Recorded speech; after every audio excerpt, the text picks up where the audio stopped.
जो मुस्कुरा रहा है उसे दर्द ने पाला होगा, जो चल रहा है उसके पाँव में छाला होगा। बिना संघर्ष के इंसान चमक नहीं सकता, जो जलेगा उसी दिए में उजाला होगा। संघर्ष, क्यों बचे संघर्ष से? संघर्ष ही तो जीवन की आत्मा है। जितना कठिन संघर्ष होगा उतनी ही शानदार जीत होगी। एक बार एक किसान भगवान से बहुत नाराज हो गया। किसान बहुत मेहनती था, बहुत मेहनत से वो खेतों में अनाज उगाता, उसकी देखभाल करता, पर अक्सर उसकी फसल खराब हो जाती। कभी सूखा पड़ जाता, कभी बाढ़ आ जाती, कभी ओले, कभी तेज धूप, कभी आंधी। कोई न कोई कारण बन ही जाता कि उसकी फसल खराब हो जाती। एक दिन उस किसान ने गुस्से में आसमान की तरफ देखकर भगवान से कहा, हे ईश्वर, आपको लोग सर्वज्ञाता मानते हैं कि आप सब जानते हैं, कहते हैं कि आपकी इच्छा के बिना पत्ता भी नहीं हिलता, पर मुझे तो लगता है कि आप छोटी से छोटी बात भी नहीं जानते। आपको तो ये भी नहीं पता कि खेती बाड़ी कैसे करते हैं। अगर आप जानते होते तो असमय जो बाढ़, आंधी, तूफान आते हैं वो कभी नहीं आते। आप नहीं जानते कि कितना नुकसान उठाना पड़ता है हम किसानों को। यदि आप मेरे हाथ में ये शक्ति दे दें कि मैं जैसा चाहूँ वैसा मौसम कर दूँ, फिर आप देखना कि मैं अन्न के भंडार लगा दूंगा। भगवान इस किसान के तीखे वाक्य सुनकर मुस्कुरा रहे थे और वो किसान के सामने प्रकट होकर बोले, मैं आज से तुझे ये शक्ति देता हूँ कि अपने खेतों पर तुम जैसा तुम्हारी इच्छा हो वैसा मौसम कर दोगे। मैं बिल्कुल भी दखल नहीं दूंगा, तुम्हारी इच्छा से सब कुछ होगा।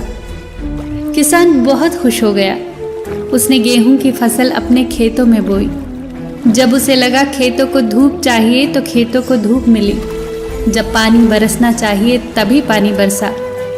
आंधी, तूफान, बाढ़ कुछ भी उसने अपने खेतों पर आने नहीं दिया।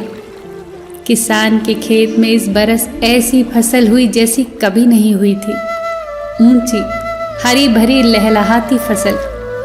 मन ही मन वो बहुत खुश हो गया और सोचने लगा, अब सबूत के साथ दिखाऊंगा भगवान को कि इसे कहते हैं शक्ति का सही उपयोग। मेरी सफलता देखकर उन्हें अपने नियम जरूर बदलने पड़ेंगे। कुछ दिन गुजरे, फसल कटने को तैयार हो गई। किसान बड़ी उत्सुकता के साथ फसल काटने लगा, पर जैसे ही उसका ध्यान गेहूं की बालियों पर गया तो उसने अपना सिर पीट लिया। वो रोने चिल्लाने लगा। गेहूं की एक भी बाली के अंदर गेहूं का दाना नहीं था। सारी बालियां अंदर से खाली थी। किसान बहुत दुखी हो गया। उसने भगवान को रोते हुए फिर पुकारा, हे प्रभु, तुमने मेरे साथ ये क्या किया? क्या तुमने मुझे कोई सजा दी? भगवान बोले, पुत्र, ये तो होना ही था। तुमने पौधों को संघर्ष करने का मौका ही कहाँ दिया। न तो तुमने उन्हें आंधियों से जूझने दिया, न तेज बारिश को सहने दिया, न धूप में तपने दिया। एक भी चुनौती का सामना तुमने उन्हें नहीं करने दिया। इसीलिए सारे पौधे अंदर से खोखले रह गए। जब आंधी, तूफान, तेज बारिश, धूप पड़ती है तभी ये पौधे अपने अस्तित्व को बचाने के लिए संघर्ष करते हैं और इसी संघर्ष से एक बल पैदा होता है जिसमें शक्ति होती है, ऊर्जा होती है, और यही ऊर्जा फूटती तेरी बालियों में गेहूं के दाने की तरह, जो नहीं फूटी। तूने उन्हें कठिन परिस्थितियों से गुजरने ही नहीं दिया जहां उनके अस्तित्व का जन्म होता।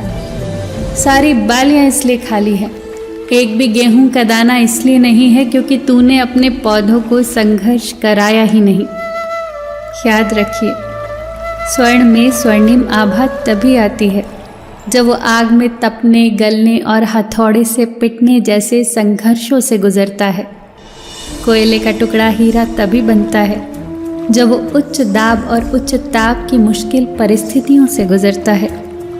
इसी तरह यदि हमारी जिंदगी में कोई संघर्ष ही ना हो, कोई चुनौती ही ना हो, तो हम भी गेहूं की बालियों की तरह खोखले ही रह जाएंगे। कोई अस्तित्व नहीं होगा हमारा। विपरीत परिस्थितियाँ, चुनौतियाँ, समस्याएं हमें और अधिक निखारती हैं।